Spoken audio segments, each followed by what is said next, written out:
సంధ్యా theatre ఘటన political turn తీసుకుంది. ఈ ఘటనపై రాజకీయ పార్టీలు పరస్పర విమర్శలు చేసుకుంటున్నాయి. సంధ్యా థియేటర్ ఘటనకు పూర్తిగా అల్లు అర్జున్ బాధ్యత రాహిత్యమే కారణమని సీఎం రేవంత్ రెడ్డి అసెంబ్లీలో ప్రకటించారు.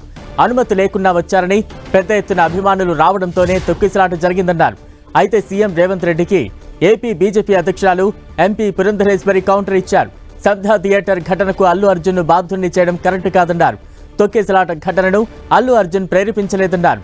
ఇతరులను అరెస్టు చేయకుండా A11 అయిన అల్లు అర్జున్ను అరెస్టు చేయడం సరైంది కాదన్నారు పురంధరేశ్వరి.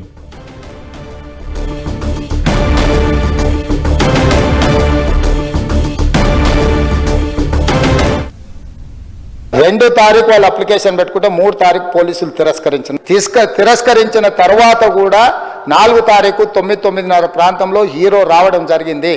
రావడం కారులో వచ్చి థియేటర్లపై సినిమా తీసి మళ్ళీ కారులో వెళ్ళిపోతే పెద్దగా ఇంత ఇబ్బంది జరుగుతుండేనేమో లేదో నాకు తెలియదు.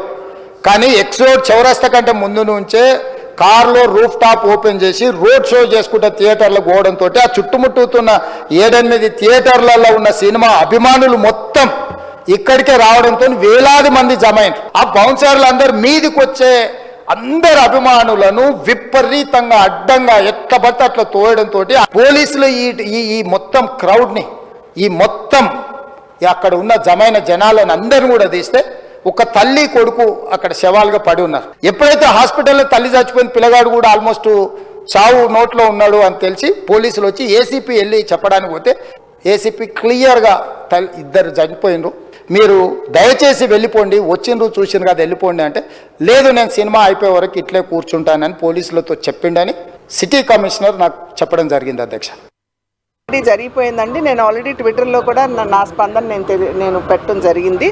అల్లు అర్జున్ గారు ఆనాడు ఒక సినీ కథానాయకుడిగా అక్కడికి రావడం జరిగింది.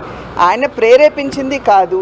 ఆయన A11గా ఉన్నారు. ఆయన చూసుకున్నట్లయితే మిగతా వారిని కాకుండా ఈయన అరెస్ట్ చేయడం అనేది కరెక్ట్ కాదు అనేది మా యొక్క అభిప్రాయం. అది డెఫినెట్గా నిన్న కూడా చర్చ జరిగింది కదా తెలంగాణలో.